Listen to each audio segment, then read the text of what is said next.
Assalamualaikum warahmatullahi wabarakatuh. Selamat malam pendengar setia Cipta Cerita Diary. Kini saatnya kita untuk melepaskan penat dan memasuki dunia malam yang penuh dengan misteri. Anda bersama saya, Anto, akan membawa Anda dalam sebuah perjalanan malam yang sangat menyeramkan. Dan pada kesempatan malam hari ini, saya akan membawakan sebuah kisah yang ditulis oleh Nabil Ibrahim dengan judul Demit Batang. Bagi yang penasaran, mari kita langsung saja ke ceritanya.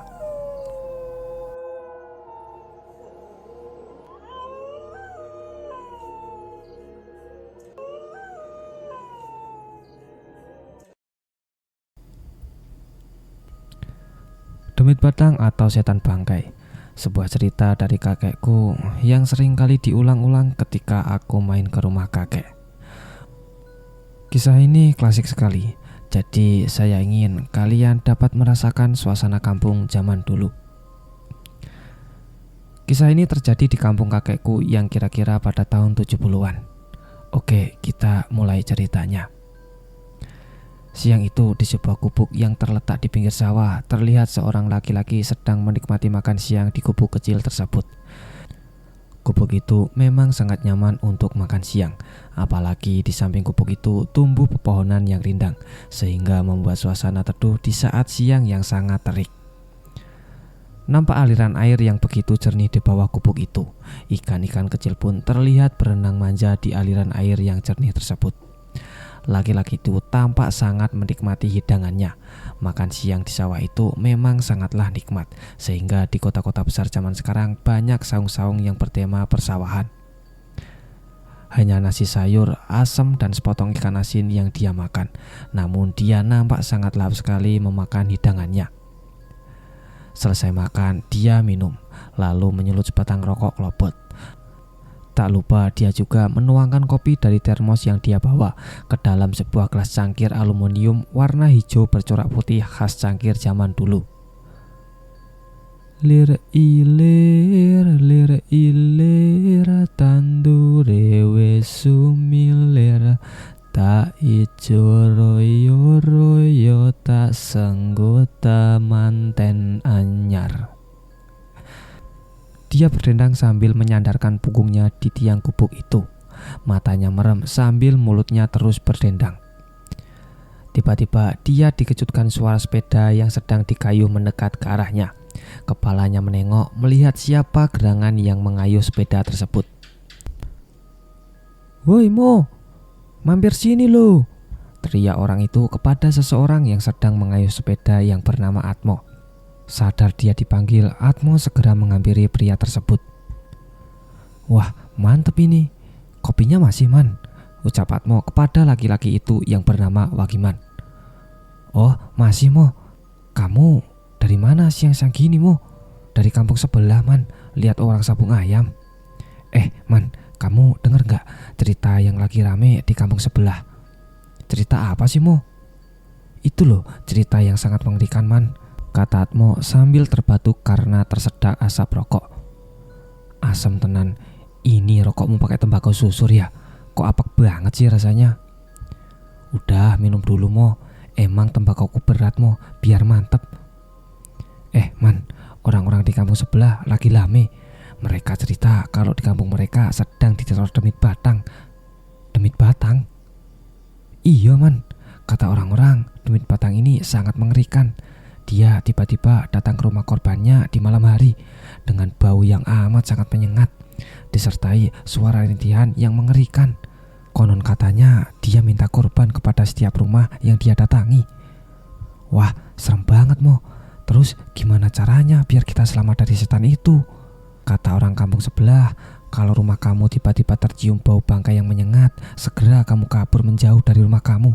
Jangan tidur di rumah. Kalau kamu nekat, kamu bisa mati mengenaskan dengan tubuh membusuk, Man." Wagiman merinding mendengar cerita Atmo. Dia sampai gemetaran. Terlihat dari rokok di sela jarinya pun ikut bergetar. Hari demi hari, cerita setan bangkai itu makin ramai diperbincangkan orang-orang. Bukan hanya kampung sebelah, di kampung Wagiman dan Atmo juga sudah ramai diperbincangkan. Hingga pada suatu malam, Saat malam itu udara lebih dingin dari biasanya. Suasana malam di kampung pada tahun 70-an itu sangatlah gelap, hingga hampir nggak bisa dibedakan antara jam 7 malam dengan jam 12 malam, karena penerangan hanya dari obor dan lampu teplok.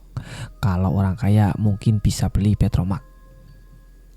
"Bu, anak-anak udah pada tidur," kata Wakiman sambil menengok di dalam kamar yang hanya berpintu kain jarik.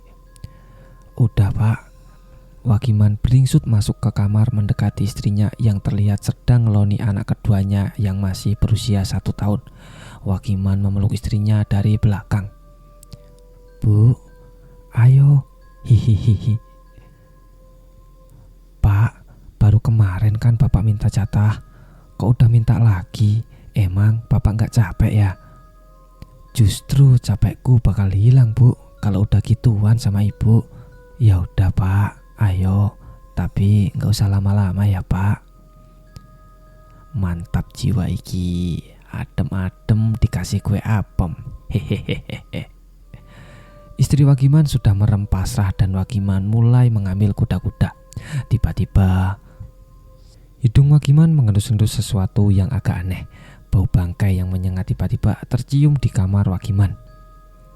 "Bu, kamu cium bau bangkai enggak ya?" "Oh iya, Pak, kirain bau badan Bapak, jadi aku cuma diem aja," jawab istrinya yang begitu polos. "Walah lambemu, Bu. Meskipun aku gak mandi, tapi ya gak sebau inilah." "Jangan-jangan apa ini?" "Jangan-jangan apa, Pak?" Wakiman teringat kata Atmo tentang setan bangkai yang meneror kampung sebelah. Wakiman langsung bergidik ngeri. Rudalnya yang sedari tadi siap tempur kini layu seperti kerupuk yang terkena kuah bubur ayam. "Wah, modar aku kalau bau busuk ternyata setan bangkai," kata Wakiman di dalam hati. Belum selesai keterkejutan Wakiman, tiba-tiba terdengar suara dari atas rumah. Suara geraman ini terdengar jelas di telinga Wakiman dan istrinya. "Waduh, beneran iki demit batang, Bu. Aduh, Pak, jangan nakut-nakutin Ibu toh. Bu, ayo kita segera pergi dari rumah daripada kita semua mati. Soalnya demit batang ini mengincar nyawa." Kemudian istrinya membangunkan anak pertamanya yang tertidur di kamar sebelah. Mereka kabur keluar rumah dan terlihat juga seorang warga bernama Parman sedang berteriak-teriak di depan rumah Wakiman. Demit batang, kata Parman berteriak-teriak. Karena teriakan itu, 2 rumah terdekat di samping rumah Wakiman pun juga ikut kabur. Mereka menuju masjid yang kira-kira 500 meter dari rumah Wakiman. Wakiman dan beberapa warga terpaksa bermalam di masjid. Akhirnya pagi pun menjelang. Wakiman dan beberapa warga kembali ke rumahnya masing-masing. Wakiman terkejut melihat kondisi rumahnya yang berantakan. Lemari yang ada di kamarnya pun sudah acak-acakan. Baju-bajunya berserakan di kasur. Pak, kesini Pak, cepet, kata istri Wakiman yang panik. "Ada apa sih, Bu, kok teriak-teriak?" "Pak, kambing kita tinggal 2 ekor, berarti yang 3 hilang, Pak." "Waduh, mutiar tenan iki aku, Bu, kata Wakiman sambil melongok ke kandang dan terlihat cuma 2 ekor kambing yang asik makan rumput. Wakiman sempat ingin emosi, tapi dia meredam emosinya dan dia menenangkan istrinya. Udah, gak apa-apa, Bu, yang penting kita selamat dari demit batang," kata Wakiman sambil mengusap-usap punggung istrinya. Hari itu bukan hanya kambing yang hilang dari rumah Wakiman, tapi celengan berbentuk ayam milik anak Wakiman pun juga hilang. Padahal itu tabungan anak Wakiman untuk beli baju lebaran. Warga lain pun sama, kambing mereka juga hilang dan bahkan ada yang kehilangan emas dan juga uang. Tapi mereka nggak terlalu memperdulikan hal itu karena mereka sudah ketakutan oleh teror setan bangkai. Jadi bagi mereka yang penting nyawa mereka selamat. Teror setan bangkai pun semakin jadi perbincangan di kampung tersebut. Orang-orang makin ketakutan karena sudah ada korban di kampung mereka. Hal ini menarik perhatian Pak Harjo, seorang kiai berusia 50 tahunan yang tubuhnya tegap, tinggi besar dan beliau ahli bela diri karena beliau pernah ikut menjadi tentara Heiho pada masa penjajahan Jepang. Pada suatu malam selepas sholat isya, Pak Harjo biasa berzikir sampai malam di masjid. Kira-kira jam 10 malam terlihat ada orang yang datang dengan terkopoh-kopoh seraya membawa anak istrinya masuk ke dalam masjid. "Loh Pak, ada apa?" "Bentar Pak, saya tarik nafas dulu Pak Kiai." "Iya, atur nafas dan bicara pelan-pelan. Rumah saya baru diteror demit bangkai Pak." "Udah, kamu tenang dulu. Oh iya, rumah kamu di mana? Dan ciri-ciri rumah kamu kayak apa?" "Emang Pak Kiai mau apa nanya rumah saya?" "Saya mau lihat kayak apa sih demit batang itu." Tanpa basa-basi lagi, Pak Harjo segera melesat ke rumah orang tersebut. Menyadari ada hal yang gak beres, Pak Harjo masuk lewat pintu belakang. Saat menemukan rumah tersebut, beliau bersembunyi di dalam rumah tersebut. Tak lama kemudian, dari pintu depan terdengar suara. Pak Harjo mendengarkan dengan seksama suara itu sambil tetap bersembunyi di dalam rumah. Jo, turun, ayo kita beraksi," kata orang misterius di depan pintu. "Bentar Man, tapi udah aman kan?" kata Paijo yang lagi turun dari pohon depan rumah itu, dan orang yang diajak bicara adalah Parman. Ya, seorang pemuda yang biasa berteriak mengingatkan warga ketika ada setan bangkai. "Ih, asu, pohonnya ternyata banyak ngangkrang Man, sampai ada yang gigit telurku." "Ternyata ada juga semut yang doyan sama telur kamu Jo." Ternyata mereka berdualah aktor di balik teror setan bangkai yang gempar di kampung baru-baru ini. Pak Harjo yang menyimak obrolan mereka dari dalam sangat geram. Namun Pak Harjo menunggu saat yang tepat untuk meringkus mereka. Jo, kamu ke kandang ya. Aku mau ke kamar, barangkali ada emas." "Siap." Kamu dapat kata itu dari mana Jo?" "Itu dari mimpiku Man. Aku bermimpi ketemu orang aneh pakai ikat kepala dan joget sambil bilang gitu. Makanya aku ikut-ikutan Man." Ya udah, ayo cepat beraksi, takut ketahuan orang nanti." Kemudian mereka berdua melancarkan aksinya dengan santai karena mereka merasa tidak ada penghuni di rumah itu. Parman ke kamar sedangkan Paijo ke kandang. Kemudian saat itu Pak Harjo berniat mengerjai mereka. Pak Harjo berpura-pura menirukan suara kuntilanak. Parman pun sedikit ketakutan di dalam kamar setelah mendengar suara itu. "Memang asu kamu ini Jojo. Ngapain kamu ketawa kayak gitu?" Tiba-tiba Paijo langsung menghampiri Parman di kamar. Man, kamu dengar suara tawa kuntilanak gak?" Berarti bukan kamu tadi yang ketawa." "Pala kau pecah. Ngapain aku tawa kayak gitu coba? Kayaknya rumah ini berhantu Man." Pak Harjo kembali ketawa ala kuntilanak sambil menjatuhkan gelas di meja. Prang! Suara gelas itu jatuh. Paijo dan Parman makin ketakutan. "Ampun Bah, ampun," kata mereka berdua sambil berpelukan. Seketika Pak Harjo menghampiri mereka dan memukul keduanya hingga tersungkur. Singkat cerita, Paijo dan Parman diikat di pohon sambil dikerumuni beberapa warga. Nampak Pak Lurah pun datang. "Oh, ternyata kalian yang bikin isu demit batang. Dasar tukang hoak," kata Pak Lurah. Paijo dan Parman kemudian menunduk lesu. Terdengar warga berteriak-teriak memaki keduanya. Kambing dan uang itu ternyata dipakai berjudi oleh keduanya. "Ampun Pak, jangan bunuh kami."